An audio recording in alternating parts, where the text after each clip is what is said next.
Ibn al-Qayyim Jawziyya's Patience and Gratitude, an abridged translation of Udat as-Sabirin wa Dhakirat ash-Shakiriyin. I can't say it right.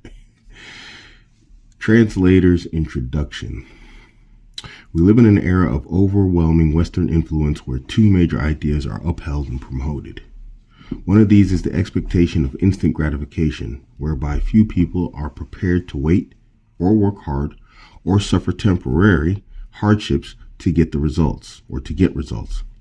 People see a world of wealth and power depicted on TV and in the movies, and they want it now.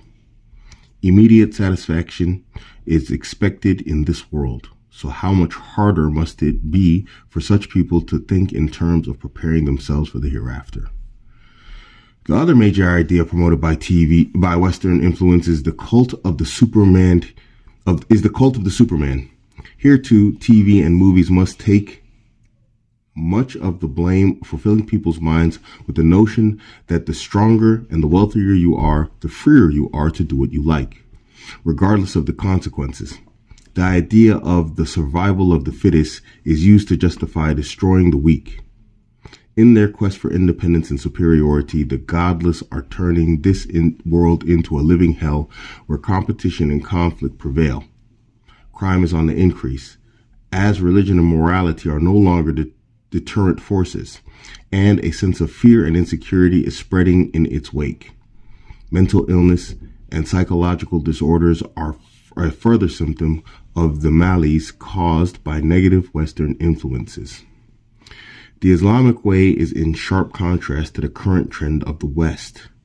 Our Creator knows best the makeup of the human psyche, and the guidance of the Quran and the Sunnah is in perfect harmony with the human nature. Not for nothing is Islam known as Din al-Fitra, the life of transaction of the natural state of man. Muslim scholars and scientists developed an extensive and deep knowledge of human behavior and psychology, which was firmly rooted in the guidance of the Quran and the Sunnah. Centuries ago, scholars developed Islamic concepts by which any person who is seeking strength of willpower and perfection may be guided. Instead of struggling alone for no other reason than self-gratification, Islam channels us into seeking perfection for the sake of Allah and teaches us to seek His help in doing so. Thus, we have important Islamic ideals such as Ubudiyya, being a true slave of Allah, which puts a person in touch with the highest power in this universe, the power of Allah.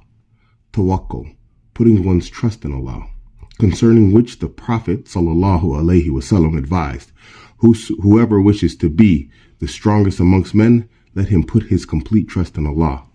And sabr, patience and fortitude, which enables a man to face hardship with dignity and to accept times of ease without becoming arrogant. Ibn al-Qayyim al-Jawziyya, rahimahullah, who lived from 1292 to 1350, was one of these scholars. His full name was Muhammad ibn Abi Bakr ibn Ayyub ibn Sa'ad Az-Zari, and his kunya was Abu Abdullah Shams al-Din. He is better known as Ibn al-Qayyim al-Jawziyya. Born in Damascus, Syria, he was the son of the attendant Qayyim of the school of al-Jawziyya. He lived during the period of great turmoil in the Muslim world, which was still reeling from the Mongol onslaughts. At the same time, his was an era of remarkable scholarship. He studied under the great scholar Ibn Taymiyyah, who was also a contemporary of Ibn Kathir and others. The present text is an abridged version of Ibn al-Qayyim's famous work, Udat as-Sabirin wa Dhakirat al-Shakirin, literally, the equipment of the patient and the investment of the grateful. This work deals with the closely related topics of patience and gratitude. Although often translated as patience, the Arabic word sabr has a broader and deeper meaning than the English language. Depending on the context, it may mean fortitude, patience, equanimity, forbearance, patience, endurance, etc. Shukr may be translated as gratitude or thankfulness. As is shown in the book, patience and gratitude are two sides of the same coin, closely related attitudes which the Muslim should seek to foster in every aspect of his or her life.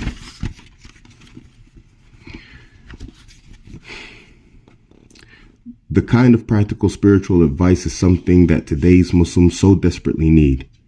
Far from being a set of empty rituals and nitpicking legal technicalities, or a set of words to be repeated or chanted ad nauseum, Islam is a holistic way of life. If it is applied only partially, imbalance will result. A most important aspect of Islam, which must always accompany the formal rituals and the recitation of dua and dhikr, is constant remembrance of Allah, and constant contact with the divine. Developing a truly Islamic attitude of patience will enable us to achieve this. Although his works were written over 6 centuries ago, Ibn al-Qayyim has much to offer the modern reader.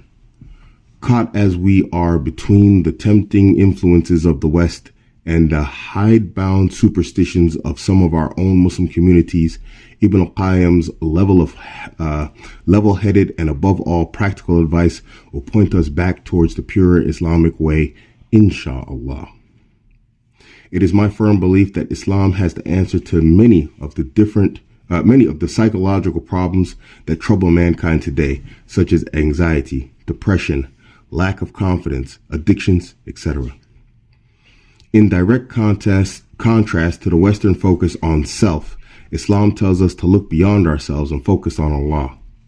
By doing so, we will move towards fulfilling the purpose for which we were created, and thus attain peace with our Creator and within ourselves. This book will, insha'Allah, bring the spiritual and psychological benefits of our Islamic heritage to Muslims who do not have access to the works of the scholars in the original Arabic. Nasruddin al-Khattab, December 1996.